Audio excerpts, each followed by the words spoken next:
राजसमंद के चर्चित हरीश जोशी हत्याकांड मामले में नया मोड़ आ गया है। बुधवार शाम कलेक्ट्रेट के भीतर पुलिस की कार्यशैली पर सवाल उठाते हुए मावली के पूर्व विधायक धर्म नारायण जोशी और एसपी ममता गुप्ता के बीच तीखी बहस हो गई।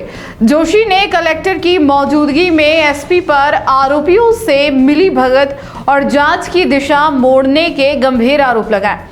इस पर पलटवार करते हुए एसपी ने साफ कहा कि वे बिना सबूत किसी को हिरासत में नहीं ले सकती और कस्टडी डेथ जैसे गंभीर मामलों के जोखिम को अच्छे से समझती है।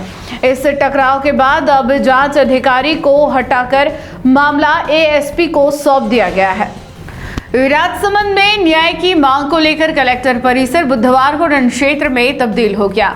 मौका था फाइनेंसर हरीश जोशी हत्याकांड को लेकर बुलाई गई समझाइश बैठक का, लेकिन कलेक्टर के चैम्बर में माहौल तब गर्मा गया जब पूर्व विधायक धर्म नारायण जोशी सीधे एसपी ममता गुप्ता से भिड़ गए।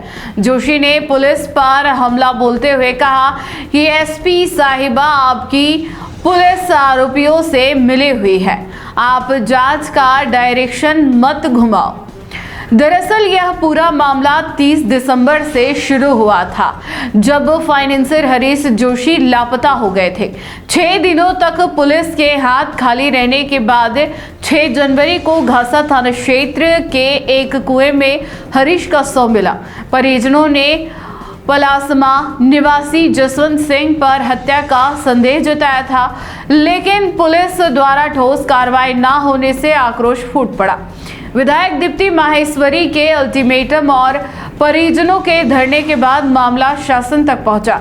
कलेक्टर चैम्बर में हुई बहस के दौरान एसपी ममता गुप्ता ने अपना पक्ष मजबूती से रखते हुए कहा कि कानून के मुताबिक बिना सबूत किसी को अंदर नहीं रख सकते। उन्होंने अपने पुराने अनुभवों का हवाला देते हुए कहा कि वे कस्टडी डेथ जैसे केस झेल चुकी है, इसलिए नियमों से समझौता नहीं करेगी। इस तीखी नोकझोंक के बाद पुलिस प्रशासन ने मामले की गंभीरता को देखते हुए जांच अधिकारी एएसआई जले सिंह को लाइन हाजिर कर दिया है। अब इस पूरे हत्याकांड की गुत्थी सुलझाने की जिम्मेदारी एएसपी महेंद्र पारिक को सौंपी गई है। फिलहाल राजसमंद में तनावपूर्ण माहौल है और मृतक के परिजन मुख्य आरोपी की गिरफ्तारी की मांग पर अड़े हुए हैं।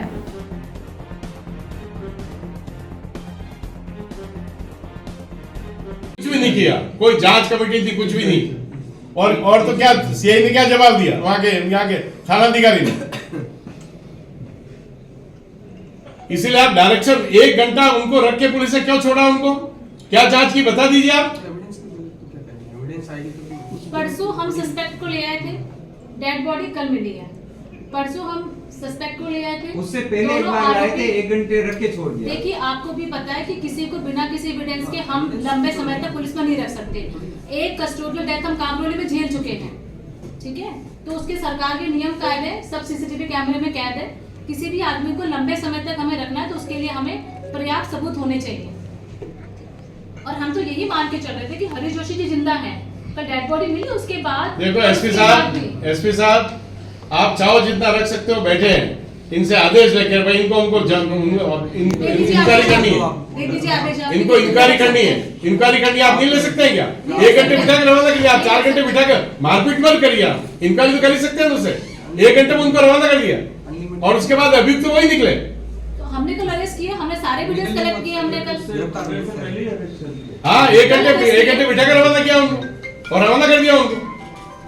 पुलिस से मिली हुई अभियुक्ता से, मैं कह रहा हूँ आपको। ये तो गलत आरोप है। एमपीआर पे तो इससे ज्यादा क्यों भाई? एविडेंस के बगैर एमपीआर में आज तक बता दो लोग कैसे अरेस्ट करेंगे? अरेस्ट होते हैं एमपीआर में तो आज तक कोई अरेस्ट ही नहीं। मुकदमा दर्ज करने की कोई आप वो नहीं है। कलेक्टर साहब संदिग्ध को आप 1 घंटे ज्यादा नहीं रख सकते हो क्या? किसको बता रहे हैं ये?